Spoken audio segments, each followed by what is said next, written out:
Selamat siang semuanya. Kami dari kelompok 5 akan menjelaskan mengenai evaluasi startup. Sebelumnya, izinkan kami memperkenalkan diri sendiri-sendiri satu-satu. Dimulai dari saya sendiri, yaitu Nadila Hairunisa dengan NIM 15012100111. Boleh dilanjut?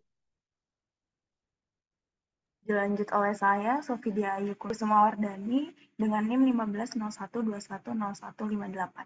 Selanjutnya,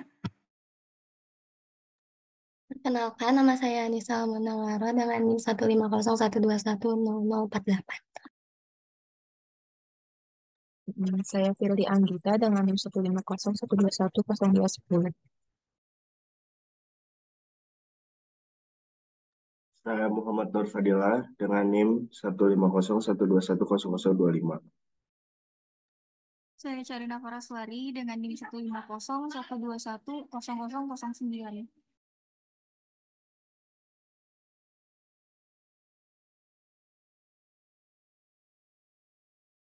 Jadi next of.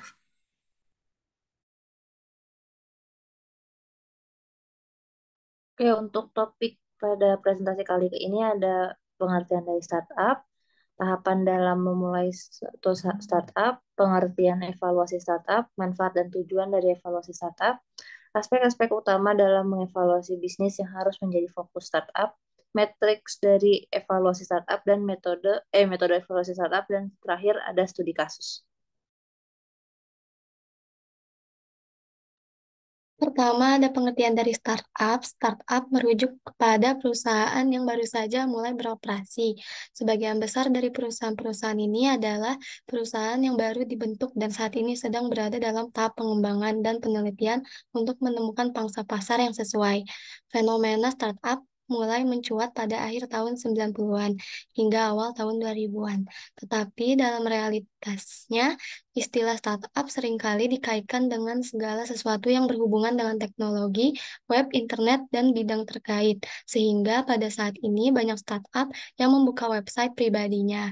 Karakteristik startup antara lain sebagai berikut. Yang pertama, usia perusahaan kurang dari 3 tahun, lalu jumlah karyawannya yang kurang dari 20 orang, masih dalam tahap pengembangan, umumnya bergerak di bidang teknologi dengan penggunaan aplikasi sebagai salah satu contohnya, dan yang terakhir biasanya beroperasi di situs web atau media sosial.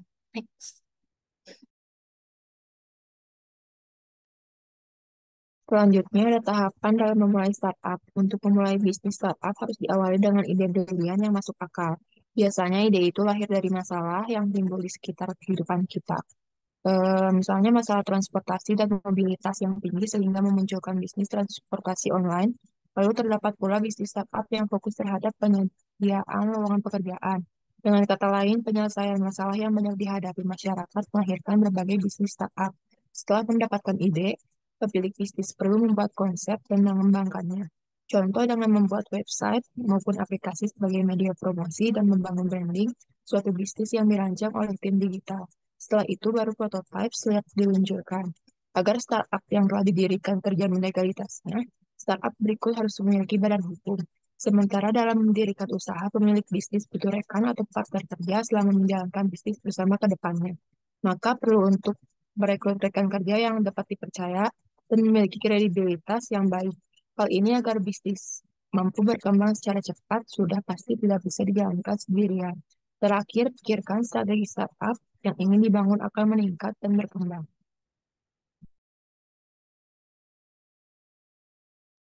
Selanjutnya ada evaluasi startup.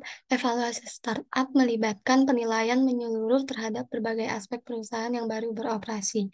Penilaian tersebut meliputi aspek model bisnis, produk, manajemen tim, pasar, persaingan, pelanggan, regulasi, teknologi, infrastruktur, serta manajemen risiko.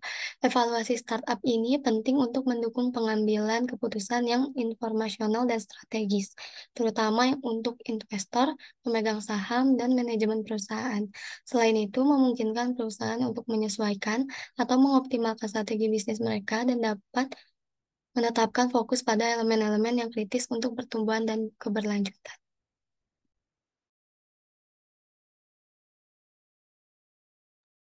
kemudian masuk ke manfaat dan tujuan startup. Dalam hal evaluasi terhadap suatu startup, manfaat dan tujuan yang dihasilkan memiliki fungsi krusial yang cukup besar bagi perusahaan. Nah, berikut ini dijabarkan masing-masing manfaat dan tujuan dari evaluasi startup. Yang pertama untuk manfaat ada untuk guiding investor, dapat membantu investor menilai potensi keuntungan dalam membuat keputusan investasi. Kemudian penyempurnaan strategi, membantu penyempurnaan strategi berdasarkan berbagai aspek valuasi. Kemudian ada inovasi, terus mengembangkan ekosistem usaha, ada mitigasi resiko dengan mengidentifikasi secara dini serta menangani resiko lebih cepat dan efisien. Kemudian alokasi dana, untuk membuka transparansi dalam alokasi pendanaan untuk pengelolaan finansial secara efektif dan optimal. Kemudian ada tujuan, yang pertama ada peluang pasar, itu mengidentifikasi peluang pasar lebih mendalam untuk potensi.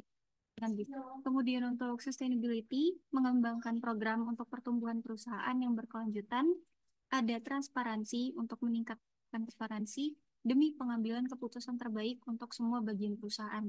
Dan yang terakhir ada efisiensi untuk memperlancar proses pendanaan guna meningkatkan efisiensi.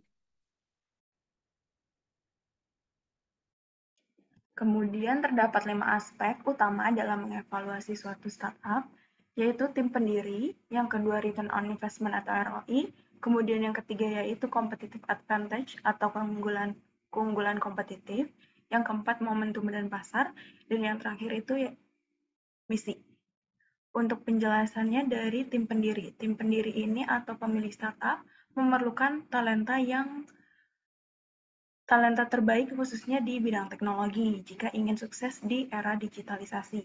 Kemudian tim pendiri ini juga harus bekerja keras untuk membuat produknya berkembang dari prototipe menjadi sesuatu yang disukai oleh konsumen yang ditargetkan suatu startup. Kemudian ROI atau return on investment, di mana pemilik startup yang baik itu harus memiliki tujuan dan sasaran yang realistis dalam penyebutan laba atas investasi yang diharapkan. Selain itu juga dapat mengecek perkembangan startup secara berkala. Kemudian yang ketiga yaitu competitive advantage atau keunggulan kompetitif, di mana pemilik startup ini dapat mencari segala pendekatan atau strategi untuk menjadi lebih unggul dibandingkan kompetitor lain. Caranya gimana? Caranya dengan membandingkan tujuan dan ambisi yang dimiliki oleh startup dibandingkan dengan startup saing lainnya, serta juga dapat menggunakan informasi yang dapat membantu dalam memahami landscape pesaing.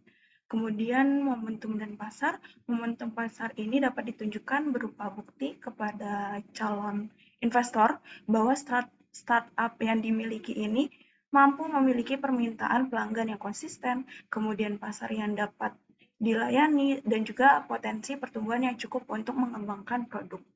Dan yang terakhir yaitu misi. Misi ini harus dipastikan dapat menjelaskan bagaimana tujuan yang telah direncanakan sebelumnya dapat mendorong budaya perusahaan secara positif melalui tindakan, sikap, dan juga pendekatan individu yang terlibat dalam suatu startup tersebut. Selanjutnya yaitu metrik evaluasi startup. Metrik yang dapat digunakan dalam mengevaluasi startup itu adalah margin kotor. Margin kotor ini bisa didapatkan dari hasil pengurangan antara total pendapatan dengan total HPP. Nah, margin kotor inilah yang menawarkan wawasan terkait potensi keuntungan, di mana biaya HPP ini mencakup biaya terkait dukungan, pengiriman, dan juga manufaktur. Nah, kemudian parameter dari margin kotor itu sendiri seperti apa sih? Parameter dari margin kotor ini adalah bukan dari hasil nilai yang besar di suatu periode, melainkan nilai tersebut harus meningkat dari tahun ke tahun untuk menunjukkan bahwa bisnis yang dimiliki ini layak dalam menghasilkan keuntungan.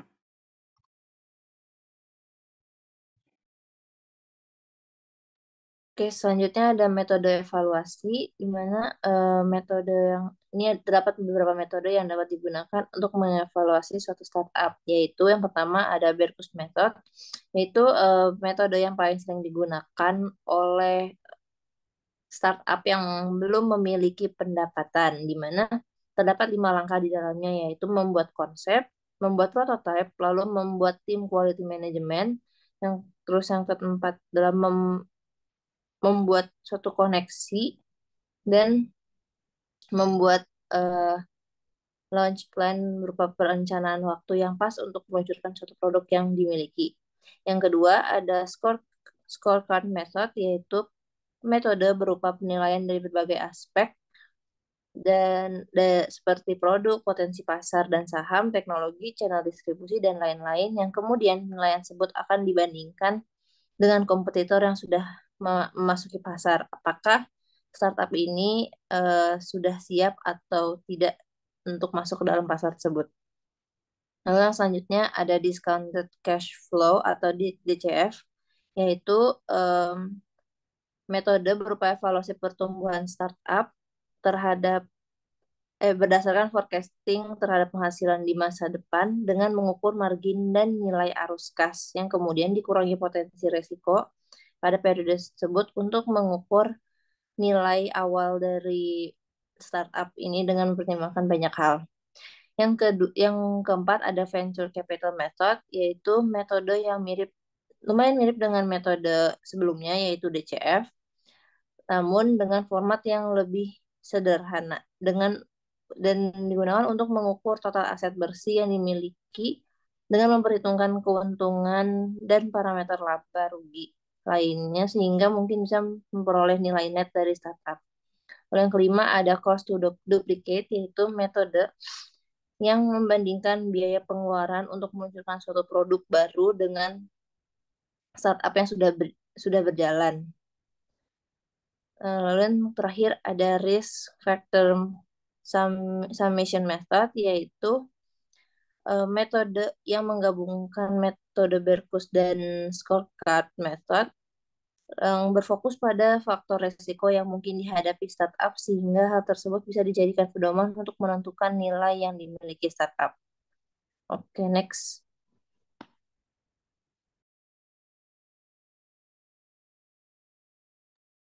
Lalu ada studi kasus, yaitu mengenai Tokopedia. Tokopedia adalah salah satu e-commerce platform terbesar di Indonesia yang merupakan juga berawal dari startup. Yang didirikan pada tahun 2009 oleh William Tanuwijaya bersama Leontinus Alva Edison.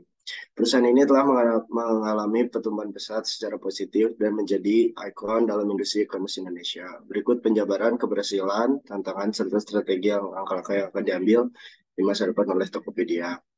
Yang pertama ada keberhasilan Tokopedia, yaitu pertumbuhan penggunaan dan transaksi. Yang kedua ada inovasi produk dan layanan. Yang ketiga ada kemitraan dan ekosistem. Yang keempat ada kepercayaan pengguna. Lalu ada tantangan yang dihadapi Tokopedia, yaitu persaingan dalam industri, teknologi dan keamanan, perubahan regulasi, dan peluang global. Lalu ada strategi dan langkah masa depan. Yang pertama ada pengembangan produk dan layanan, pemberdayaan penjual dan pelanggan, responsibilitas sosial perusahaan, lalu ada pengguna teknologi terkini.